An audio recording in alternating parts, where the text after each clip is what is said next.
about what, while we're waiting for people to join us, tell me, why do you like sharing the fire? Sharing the Fire, Katie, is my favorite storytelling weekend of the entire year. To go over there, I have been able to make my living as a storyteller for 35 years. And 30 years ago, when I found out about Sharing the Fire, I was so impressed at so many people in our storytelling community when they would lead a workshop, whether it was on marketing, whether it was on telling stories to children, whether it was biblical stories, whether it was, Mm. whatever, and whatever you had an interest in it, you jumped in, and the people shared as absolutely much as they knew. And I Mm. mean, just wonderful folks. So to go there, and then, if it was only the workshops, then that'd be worth the price of admission right there. But on top of that is just the time to hang out and have a cup of coffee with my friends and see other storytellers from around New England and pick up tips that somebody else said, oh, this worked for me. Oh, I never thought about that. Okay. So it's like it's the combination of having a lot of information, but then also the generosity of all the people sharing everything they know and sharing what they've learned up to this point. Absolutely. And I'm one who feels that it's so important. I've gotten so much out of Nest over the years that I was on the board for 2 terms, and then I came on a third to be the president because I feel it's important to take my turn rowing too. Because I mean, I love this organization, so you got to help. I can't just go ahead and say you put the bell on the cat the whole time, and I never do it, and just expect to be safe. No, you got to go ahead and take a turn and help out with things. And it was a joyous time too. It was fun. Nice. Excellent. Well, I'm just checking on Facebook here, and it looks like we've got some people who are new subscribers, and some of them are people who have entered into our Fringe lottery. So that's exciting. So they're here specifically waiting, and we are live, but I'm not seeing the count of the number of people who are live yet. So we may just talk for a little bit until we can Oh, that's see how fine. many people, can join us. We'll start at probably 7:05, which is Eastern time, 6:05 my time, um, because I'm in Yeah, Central time. But I'd gone yes, so through it sharing the fire before, and I was accepted for a fringe years ago, and it was great fun to go ahead and pull out a story and work on it for the 45 minutes or the 50 minutes, whatever that was. You look at it and say, hey, and it's the kind of thing that just gives you a chance to stretch the wings and try it out. yeah, and that's the idea behind the Fringe. It's unjuried, so it's not like our Olio that we have this. So if those of you who aren't familiar with Sharing the Fire or our programming, we have what's called an Olio, which is basically a performance that includes a bunch of different storytellers. And in this performance, they are all vetted. Every single person has to submit their story in advance. We have a whole committee of people that listen to all of the submissions and then choose the stories based on not just these were really good stories, but also these stories put together will make a really quality, solid program. Which is it's a very unique skill set. It's a little bit of a balancing act of both the quality of the stories and the way that they mesh well together and represent the theme of the conference. And so that is one system that we use, but we're also offering the Fringe, which is simply if you have an idea, you put your name in the hat and we have numbers and we're going to put those numbers in a hat and draw them out and see who gets in. And the only requirement for getting in is putting your name in that hat before the deadline, which was 11:59 last night.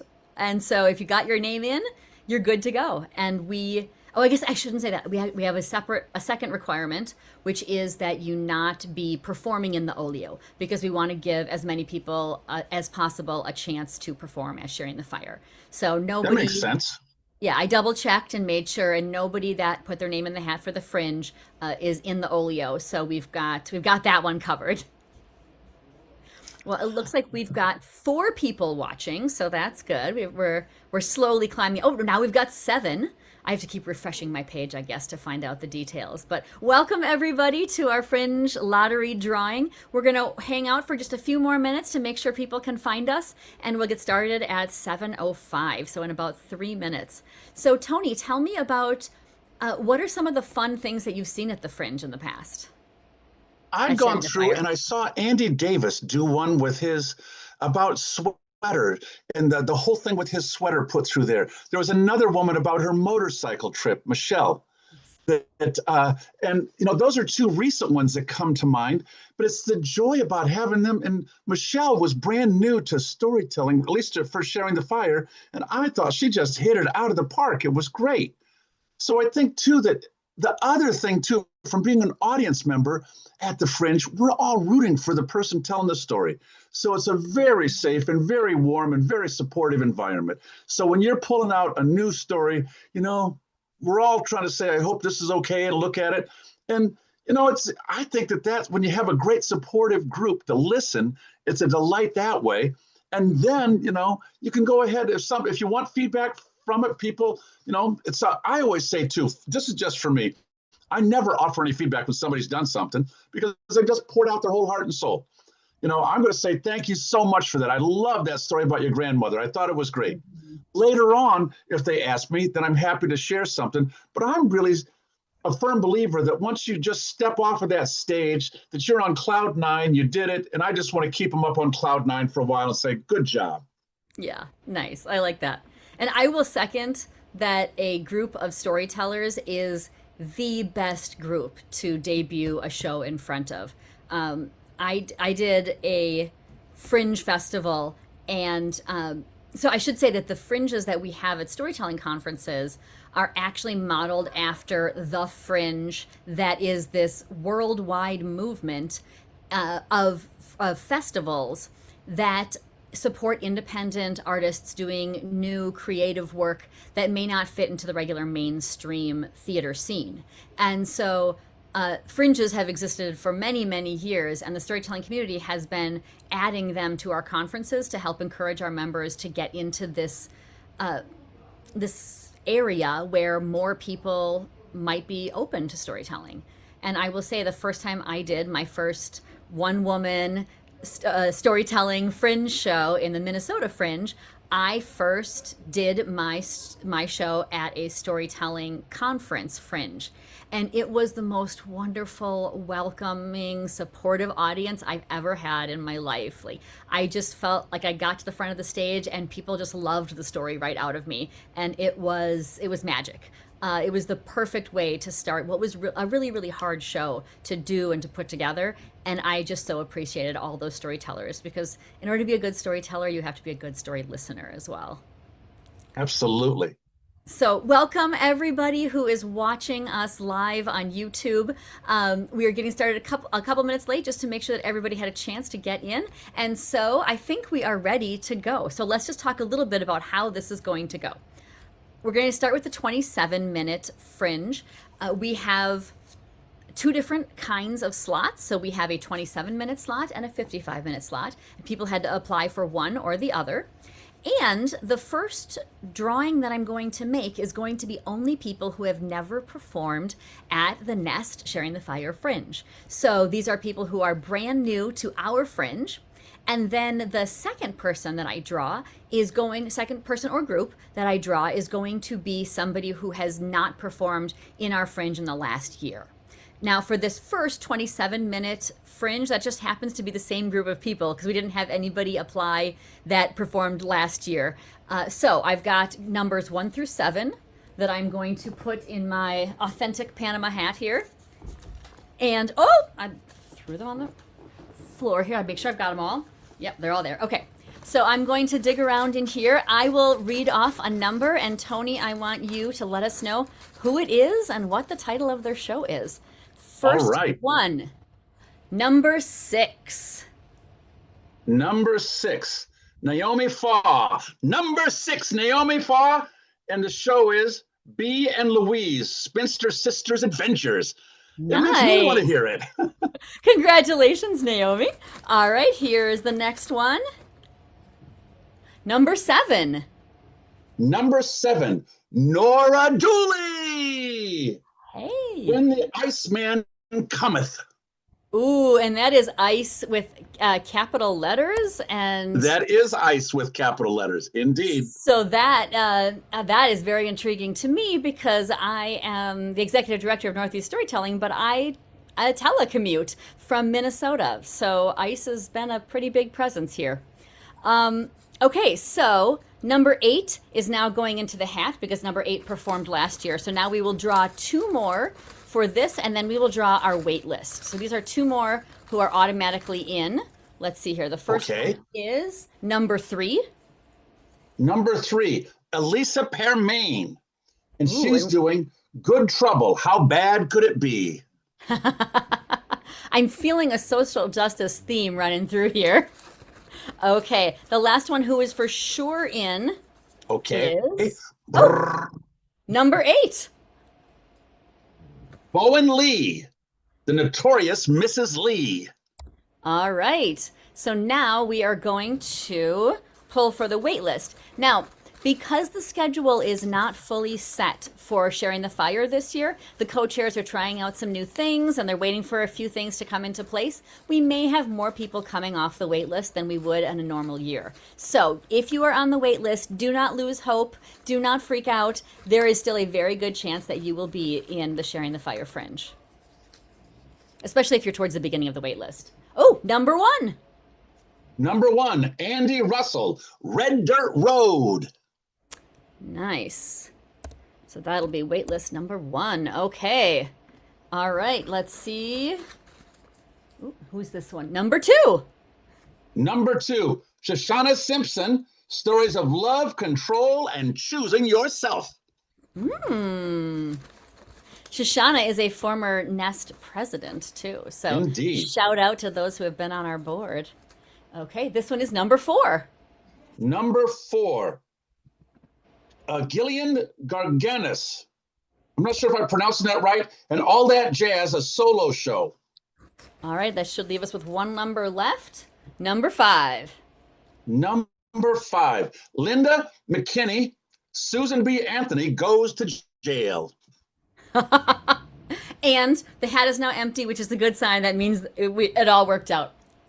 Okay, now the next drawing is a little bit more complicated. So this is the drawing for those who are on the 55-minute slot. Now, there were a lot of people who put their name in the hat for this. So I've got a red hat for this one.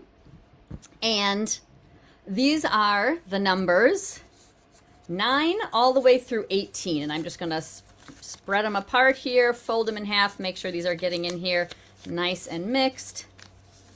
Congratulations to everybody who made it in on the 27-minute slot. And this one, again, these are all people who have not been in the Sharing the Fire Nest Fringe before. So we want to make sure one of them gets in at least. Okay, I want to give a number shout out, 13. too, to all the people who are putting Sharing the Fire together and working on the committees and doing everything behind the scenes so that when I show up, it's just smooth as silk and wonderful. So your number, please, Katie? Number 13, lucky number 13. Lanny Peterson, Storied Truths. Ooh, all right, Lanny. Okay, and now I'm going to add in the numbers 19, 20, and 21. These are people who have performed in the Sharing the Fire Fringe before, but not last year. So everybody currently in this hat has not performed in the Sharing the Fire Fringe in the last year, at least. Many of them have not performed ever in the Sharing the Fire Fringe. So let's see here. Who's this? Number 12. Number 12, Jennifer Monroe, Warriors, 2 Sisters, 2 Journeys, 2 Destinations. Ooh, okay. I just love these titles. It makes me want to see all of them. I know. And then the crazy thing is we'll be doing these fringes and we'll also have other things going on simultaneously. So, you know, I mean, it's not just like you only get to see fringes at Sharing the Fire. You get to see fringes, you get to go to workshops, you get to go to swaps and performances. There's so much. All right, let's see. Oh, now we've drawn those first two. So now we add in number 22, who is we only had one person apply who presented last year, but that name goes in the hat as well, because now we give a fair shot to everybody for our last I also slot. want to say that I think it's interesting that the way you do that with the gradations, because I think it's beautiful to make sure the people who've never applied before get a chance to tell, because then it helps me get to know them. When I hear somebody's story, I get so excited that I get to know them. So it's nice and welcome them into the community. And this was actually a suggestion that we got from our members, right? So we ask every year at the end of the conference for people to fill out suggestions to fill out their evaluation form. And that was one of the suggestions that we got is we want to make sure that new people are getting a chance to perform in the Sharing the Fire Fringe. And so we made some changes this year. So this is the first year we're actually doing this. And Wow, I think it's a great addition, a great way to do it. yeah, I love it. Okay, let's see. Our last one is number 20. Number 20, Katie Green, Tales from Scotland, Truth, Folk, and Fairy. Okay, now these 55-minute pieces, there may be some people coming in off the wait list, but those three are for sure in. Of course, I'm going to ask all of them to confirm, but now we're going to start drawing for the wait list. All right, here's the first one on the wait list, number 17.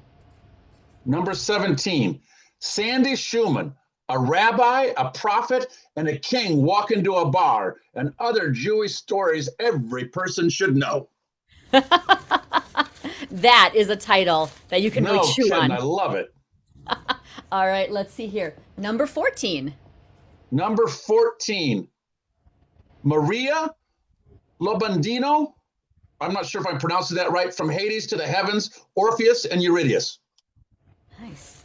I like that we have a Beautiful. good mix here of it sounds like personal stories, folk tales, and this definitely sounds like myth. Absolutely.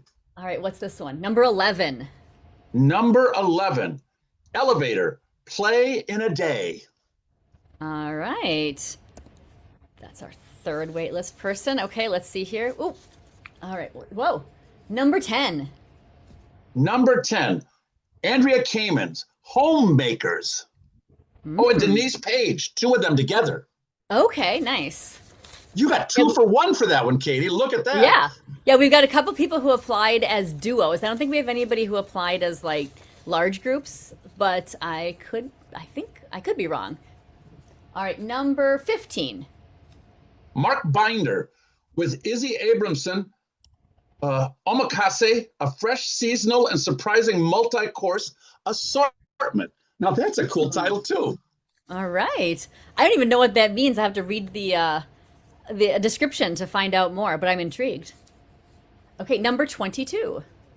Number 22, Heather Forrest, Love in the Eye of the Beholder. Oh, could be a love story. Yeah. But you Number know, I love 18. this. That you never know because there's 100 ways you can go. Yes. Number 18. Number 18, Vicki Dworkin, He Wanted to Fly, The Life of Hamilton Hill Coolidge, 1895 to 1918. Oh, cool. And I do want to say this is obviously a historical story. We have somebody who is donating a bunch of historical costumes to Sharing the Fire this year, and so we will have them for sale in our bookstore. And they are from the estate of Kate Carney, who's a longtime Nest member who passed away and did historical interpretations. And so they have generously donated those to Nest. So if you are somebody who does historical characters, you may want to make your way to Sharing the Fire this year to make sure that you can get your hands on some of those. I'm going to go ahead, Katie, and I've got a friend of mine whose daughter does historical stuff. So I'm going to send her some pictures when I get to Sharing the Fire and see, hey, do you want this, Megan? Would you like this? You know, because she's also a seamstress in terms of making stuff. She can make it bigger, smaller to fit. And you go ahead, and it's the thing that, you know what, I think it'd be good too if we had other people who were historical and actors that wanted to come just into the bookstore and see. You don't have to go to the conference. If you want to come in and support Nest and buy a costume, that'd be great. Yeah, absolutely. All right, our next number is number 21. Number 21, Lee Ellen Marvin, Root, Trunk, and Leaf. Nice. Must be, I'm guessing that's some kind of environmental story. Let's see, what's this one? Number 9. Number nine, Amanda Lawrence, Packing for the Unexpected. Ooh, How do you I do think I should go to that? that one. Now we're all intrigued. Oh, man. Okay. All right, let's see here. We've got a few left. Number 19. Number 19, Jim Hawkins, Stories and songs from the stoop. Growing up in America. Hmm. Okay. And number 16, that's my lucky number. Number 16, Meryl Kohlhofer. Welcome to the Fugitive. Illegal stories. Oh. Last Oh, year, welcome to the fugitive. Welcome the Fugitive. Illegal stories. Okay. Wow, we both can't read. All right. Yeah, here we go. All right, let's double check. Yep, I've got all of them out of the hat. So I think that means we are good to go. We've got every name drawn, and we are. It looks like we're gonna have an amazing Fringe this year, as well as an Oh, amazing conference. absolutely. And I think that for my way of thinking, sharing the fire is such a delight to be able to go over there. Last year, Merrill Kohlhofer lives in Salem. I'm in Beverly, Mass. So I'm only 10 minutes north of him. He'd had a surgery on his foot. So I said, hey, I can drive you there. So I Mm. picked him up and we drove over to Concord and picked up two other people. So So you had a Mayanna full Tobin car. and Tamara Sanford. And so the four of us drove, and it was so funny. Like Google, whatever my map thing is, sent me the back roads all the way across New England. And then when I get over there, I looked, I said, oh my gosh, we can jump on the highway. It goes so much faster. But I got to say, the four of us in the car had a great time just talking. I will say, when we were leaving, we were also headed to the Boston area, and Google also sent us on the back roads. And my 17-year-old son, who was training to get his license, was wanted to drive, get some night driving in, Yep. and so but it sent us along all those back roads, and then there was this bridge that was very poorly marked as only a one lane bridge, which we couldn't see in the darkness. And there was a car coming. It scared him enough that he pulled over and said, I'm done driving. And we said, that's a Wow. good idea. We all decided it was time to just pull over and get a hotel room, and we'd make our way to the to Boston the next morning. Right. In one piece. Absolutely. Yes, exactly. All right. Well, thank you so much, Tony, for joining me here for our Nest uh, Fringe lottery drawing. We hope to see you all at Sharing the Fire at the last weekend of March in Glens Falls, New York. It'll be a great time. I'll So, see you there. Looking forward to it already. all right. Thank you Thanks, so much, Tony. Katie. And Thank you, thanks for everybody, everybody for watching. watching. All right. Bye. Have a great